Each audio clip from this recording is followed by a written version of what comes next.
So I'm doing research on localism since 2012. So I knew everybody already, and it was quite easy to get in touch with them. So we started doing interviews with Ray and Edward in 2017, and our last interviews were then finished actually in 2020, early 2020. We added new things, and then of course the last scenes happened in 2020 as well. Everybody in the film is either in jail, in exile, or hasn't been publicly vocal. They can't, or they have to be very, very, very careful in what they say. I knew all of them before already because of the research I'm doing. I know them for a very long period of time. Everybody I interviewed at least twice before for my research. I think in 2020 we already knew that, for example, political participation of localist forces will become was already impossible. I think nobody could, predict the speed of the crackdown. So I was surprised that Apple Daily and Stand News, Citizen News will shut down or shut down so quickly. I think the speed was very, very surprising.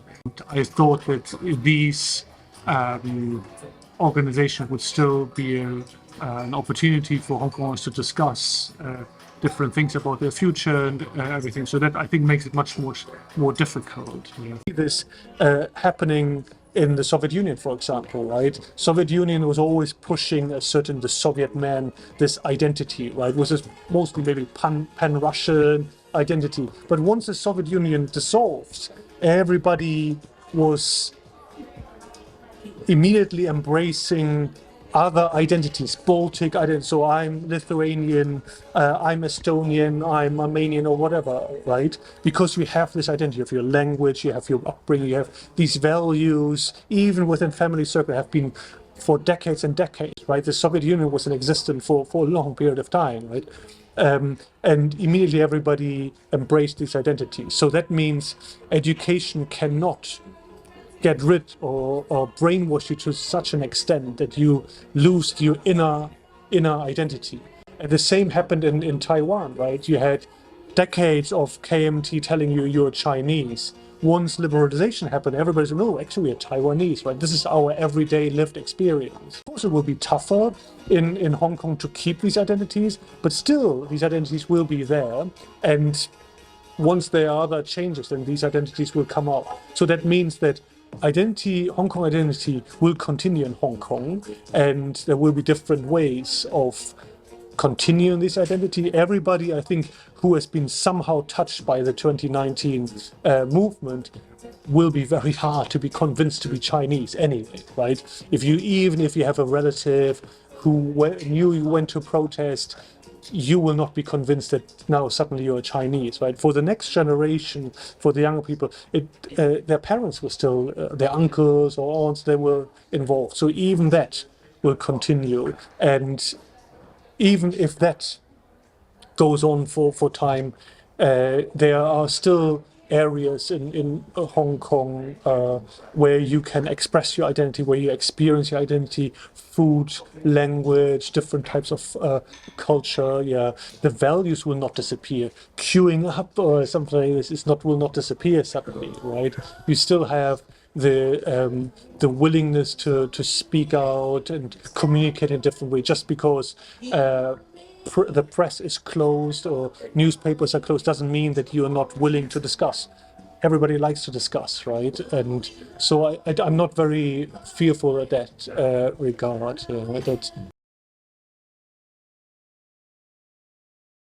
Hong Kong culture and Hong Kong identity overseas will again evolve in different ways. Yeah? And I think now the big challenge is to not only protect the Hong Kong identity, but also be very clear about what kind of Hong Kong you want to have in the future. Once liberation or whatever is there, how do you want Hong Kong to look? Right? You cannot just say, I just want to be like 1997 or before, right? Things have changed, so you have to look into the future. What kind of relationship do you want to have with different parts of the Hong Kong society, with minorities, with majorities, all these things? What kind of economic system do you want to have? Yes, I agree that the Yellow Economic Circle, I think, has enormous potential to not only protect Hong Kong identity, Hong Kong culture, but also think about new ideas for an economic system, an alternative economic system in Hong Kong, which is less reliant on mainland China, but also less reliant on, for example, the real estate market. At the moment, the Yellow Economic Circle is still very much limited to, for example, catering services, but creative industry, I think, has a potential there as well. And I think the biggest challenge, and what I think would be really interesting also to research, is how the Yellow Economic Circle can help us see alternatives for globalization, for example, which is more and more dominated by China, right? So I think there's a lot of things for us to think intellectually, for us as academics, but also for us in everyday practice. What kind of products do we actually want to consume? We can think about the Yellow Economic Circle also focusing on sustainability, for example, and you can have Yellow Economic Circles overseas, in the UK and Canada, wherever you have Hong Kongers, and here you have much more possibilities, for example, to create a more sustainable economic circle. You have agricultural possibilities, all these things, right? So I think in terms of the whole Beijing groups or reaction towards the Yellow Economic Circle, I think it's an indication that it works, right? Once they start criticizing you and saying what you're doing with this Yellow Economic Circle, it means there's an impact there. If it doesn't work, then why they wouldn't care?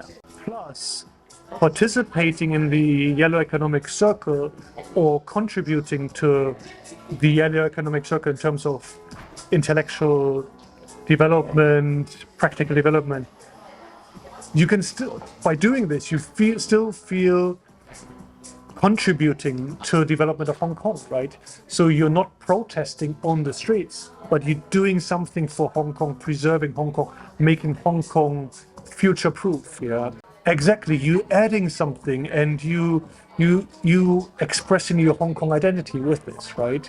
And you don't have to protest in the street, which is very, very dangerous now, right? But just participating, buying your food there, buying the rice there, something this, you can be part of the resistance in a different way.